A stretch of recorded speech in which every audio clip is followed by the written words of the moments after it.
श्री जगद्गुरु मदात्मा सर्वभूतात्मा तस्मै श्री गुरवे नमः।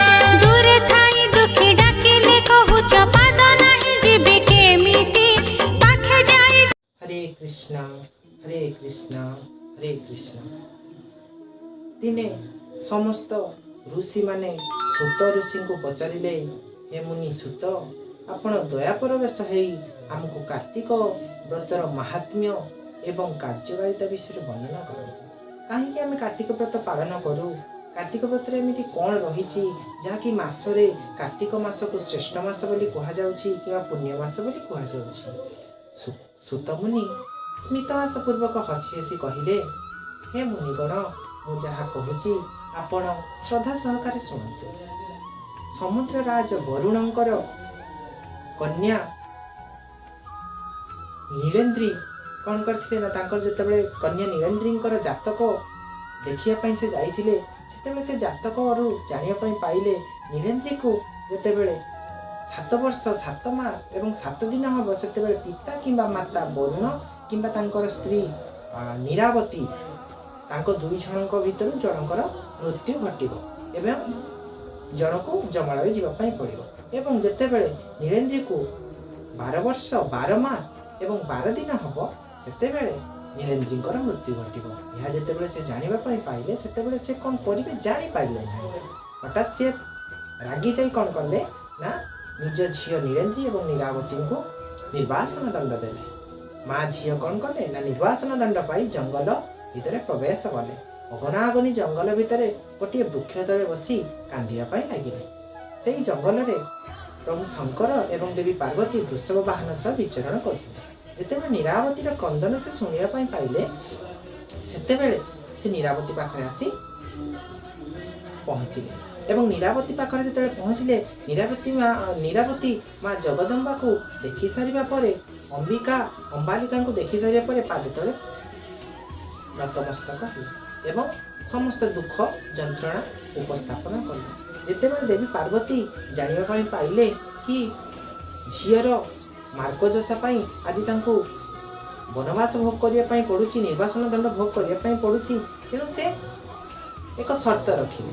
नीरावती को कहले, नीरावती, तमे जदि तमर एई कन्या को मोर पु कार्तिकेय को विवाह देव, ताहले मु तमर झीर जो रिष्ट रही ताको खंडन करिबि। एथिरे नीरावती मध्य राजी हेले एवं देवी पार्वती स्पर्श करी कौन कले ना, नीलेन्द्री शरीर थिबा रिष्ट को खंडन कले एवं महादेव एवं देवी पार्वती वृषभ वाहन सह कैलाश को प्रत्यावर्तन कले। एपटे नीरावती एवं नीलेन्द्री कौन कले वरुणपुर को प्रत्यावर्तन कले। जेतेबेले नीलेन्द्री धीरे धीरे बड़ हेबा पई लागिला, जेतेबेले तार यौवन अवस्था आसिला, से स्नान करथिबा समय रे चित्रसेन नामक एक गंधर्व संस्पर्श रे आसिले एवं मने मने तांको कांत रूपे पाया पाई संकल्प कले। जेतेबेले एही दृश्य देवर्षि नारद देखिया पाई पाइले, जानिबा पाई पाइले, से कहले ये तो आश्चर्यजनक कथा।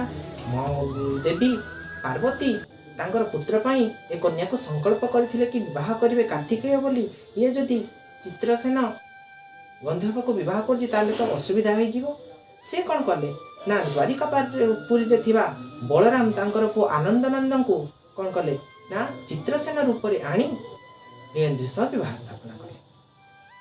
जेतेबेले नीलेन्द्री सह विवाह स्थापना कले, वरुणपुर रे नीलेन्द्री एवं आनंदनंद कालतीपात करथिले। खळ लगेया पई देवर्षि नारद कौन कले ना, जाई कैलाशपुर रे पहुँचिले, जोठी कार्तिकेय रुहंती।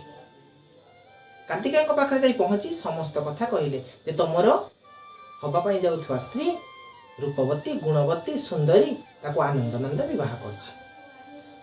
कार्तिकेय उग्र रूप धारण करी आसी वरुणपुर आक्रमण कले एवं कौन कले ना, आनंदनंद को बध कले।